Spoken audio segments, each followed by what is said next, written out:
Ces deux terrains de foot que devrait voir le jour le futur établissement d'hébergement des personnes âgées et dépendantes.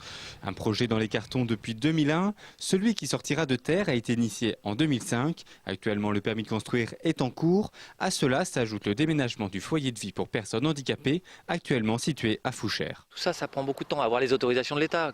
Tout de même, l'État va participer au financement des lits médicalisés. C'est pas rien. Ça veut dire que les résidents bénéficieront d'aides de l'État, donc auront des coûts d'hébergement et de services un peu moins élevés que dans une maison privée, par exemple. Voilà, donc tout cela, ça prend du temps. Ça a pris 10 ans en l'occurrence et nous attendons avec impatience d'inaugurer ces deux structures. Ces deux établissements coûtent chacun entre 7 et 8 millions d'euros. La maîtrise d'œuvre est assurée par Aube Immobilier. Ce sont des établissements qui s'inscrivent dans deux schémas, un schéma gérontologique et un schéma sanitaire et social d'un côté et un schéma d'hébergement. Et c'est dans ce cadre-là que nous avons des financements de la part de l'État, des prêts.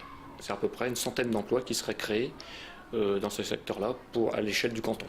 La maison de retraite et le foyer de vie sont donc situés en plein cœur de l'Usigny, ce qui correspond au schéma départemental gérontologique. Ces deux structures seront implantées à côté d'un quartier de 19 logements pour personnes âgées et d'une future maison paramédicale. Deux projets extrêmement structurants pour la commune, pour le canton, pour le département.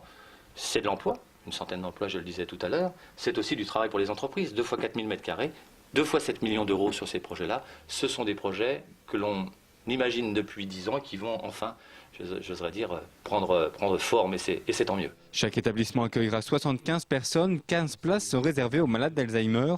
Avec le financement de l'État, les résidents peuvent bénéficier d'aides financières. Ces logements seront éligibles à l'aide personnalisée au logement et ils sont éligibles aussi à l'aide sociale pour la partie soins.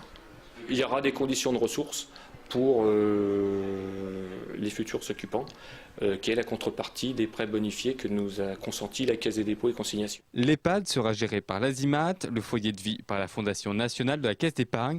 Les futurs résidents pourront y coller des jours heureux en bordure des lacs.